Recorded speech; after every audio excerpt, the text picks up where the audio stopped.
Now, for a session presented by Sojourn, please welcome the Chief Revenue Officer at Sojourn, Noreen in discussion with Skift branded content editor, Darren Frei.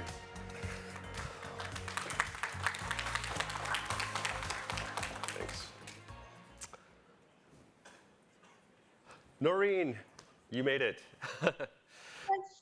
Noreen, thanks so much for being here today. Skift and Sojourn just collaborated on a report, 6 ways to boost hotel revenue, 6 strategies for boosting hotel revenue in an evolving data landscape. And people are booking hotel rooms again. I mean, according to Skift research, hotel revenue is up 55%, almost up to 450 billion. So Noreen, can you talk a bit about Sojourn and what Sojourn does? Sure, I'd be happy to. Before I jump into that, I do have to thank you for inviting me to be here today. I'm delighted to, and I'm actually sorry to not be there in person.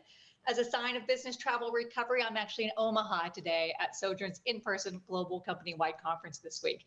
It's been 3 years since our company has all gotten together, and we're super excited that business travel is recovering and that we are doing this. All right, so to your question, let me touch on who Sojourn is and how we work with hotels. So Sojourn gives hotel marketers a simple, sophisticated travel marketing platform that helps them reach, engage, and convert travelers throughout their planning and booking journey. So with our unmatched visibility into travel demand, we help hoteliers increase their visibility to drive direct bookings, and we help them build loyalty. So with that visibility into demand, what are you seeing, what are you noticing in terms of travel behavior over the past 2 years?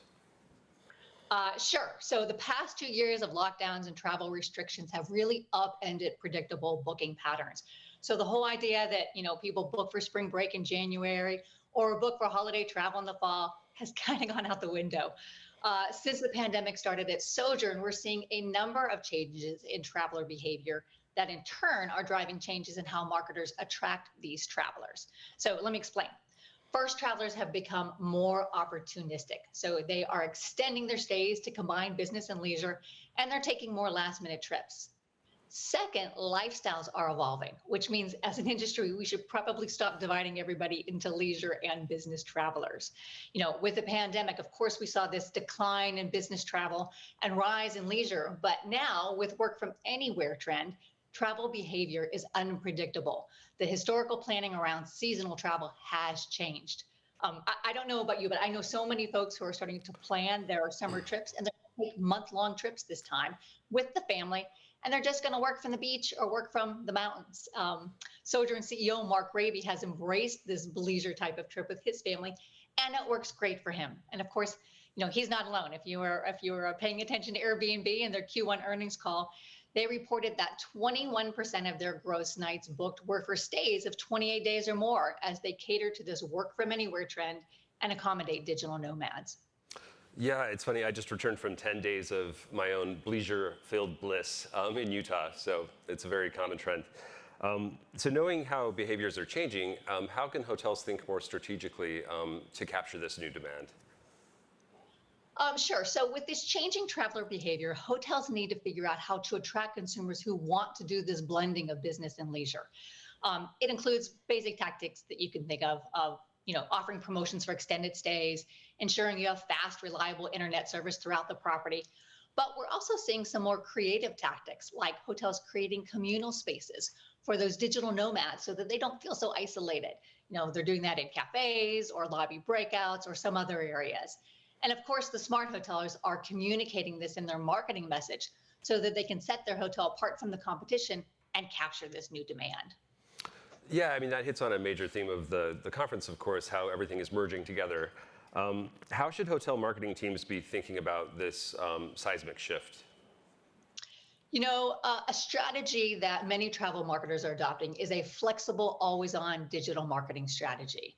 With this approach, hoteliers are able to capture travelers exhibiting these new behaviors by focusing on travel intent instead of focusing on seasonality. So I think in our report, we kind of talk about this as always-on marketing. Can you talk a little bit more about what that means?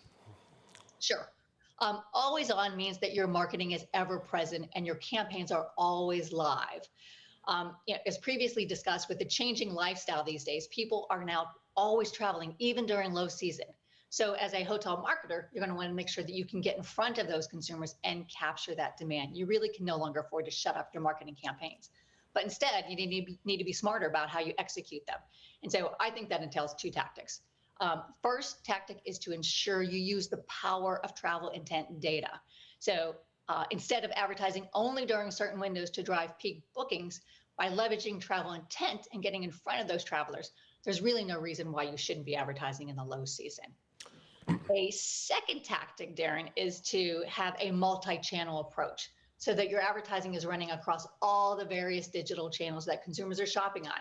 So that's display, think search, paid social, meta search. When you are doing a multi-channel approach, you're able to meet travelers wherever they're shopping to make sure that your message is always in front of them. You mentioned traveler intent.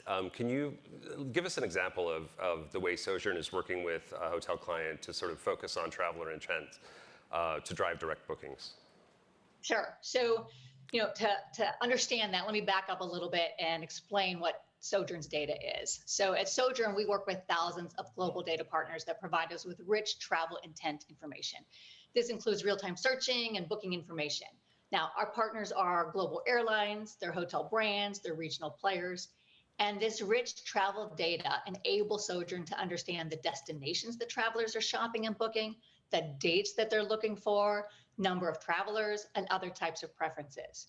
Now, by us coupling this data with Sojourn's deep machine learning capabilities, we're able to optimize campaigns to drive strong performance. So with that, let me go ahead and give you the example that you would ask for. So we work with hotel clients of all sizes, and one of our clients is the Grand Mark Prague Hotel. Now, this is a beautiful leading hotel luxury property that is nestled in a former Baroque palace in the heart of Prague. Sounds like that's all the marketing it needs, former Baroque palace. You would think so, right? But in a city like Prague, hotels are not just competing against each other, they're also competing against OTAs for direct bookings. So the Grand Mark Hotel began working with Sojourn through an always-on commission program. In real time, Sojourn was able to identify travelers who were actively looking to visit Prague, and we reached them through engaging advertising that ran across multiple channels. Now, this included search, display, and social. These ads inspired travelers to visit the hotel's website directly, and I have to tell you, the results were great. In the first 4 months of the campaign, direct bookings for the hotel increased 20%, with Sojourn driving 27% of the hotel's total revenue. So bottom line is Sojourn can help hotels reach those consumers who are interested in and traveling to the destination at the same time that they are searching for hotels. Yeah, that makes so much sense to just get people when they're actively searching. My next question is about budgets. It's a big challenge for hotels right now, budgeting challenges that they're facing post-pandemic. How can hoteliers think more strategically to prepare for the unknown, specifically with regard to the way they are budgeting? Sure. So we have found hotels leaning into two different models that have helped with tight budgets. First, many hotels are focused on working with partners that offer a pay-for-performance commission program. So at Sojourn, our pay-for-performance program is called Pay on the Stay. With this program, Sojourn is the one who's spending the marketing dollars up front. We drive consumers to the hotel's website to make a booking, and then that hotel only pays us once the consumer books and stays at their property. So there's no upfront risk to the hotel. So we have found this to be very successful during the recovery. A second tactic that hotels with tight budgets have been leaning into is joining forces with destination marketing organizations on marketing co-ops. So we offer a digital marketing co-op solution. And with this strategy, destination marketers will work with hotels and attractions in their local market to drive direct bookings by actually combining their funds, so sharing the dollars together, sharing messaging, and pulling data with all the co-op participants. So Darren, this is actually another strategy that's highlighted in the report, and it's something that helps with budgets. Yeah, that's one of 6 strategies highlighted in the report. I was wondering if we have a little bit of time, if you could just dig into maybe a few of the other tactics, strategies that you find most helpful or interesting. Sure. So the report includes interviews with some great folks in the industry, and the one that I thought was pretty insightful was with Phil Kozorowski. He's the SVP and Chief Marketing Officer for leading hotels of the world. Now, to give you some context on his interview, with Google Chrome eliminating cookies at the end of 2023, hotels deploying personalization tactics are looking to their own loyalty programs to really harness customer intent. So in the interview, Phil shares how leading hotels of the world uses their loyalty program to not only personalize their marketing, but also the guest experience, which I think is just fantastic. And he also talks about how they transformed their loyalty program during the pandemic to be more about scale and capturing more data. And this in turn then has enabled them to really leverage that data in impactful ways. So I think it's one that's definitely worth a read. Excellent, excellent. Well, I think that's about all we have time for, but Noreen, thank you so much for joining us remotely. Really appreciate it. For those who want to download the Sojourn report, you can go to skift.com/Sojourn22 or just scan the QR code and take a look. Thanks so much. Thank you. Thanks.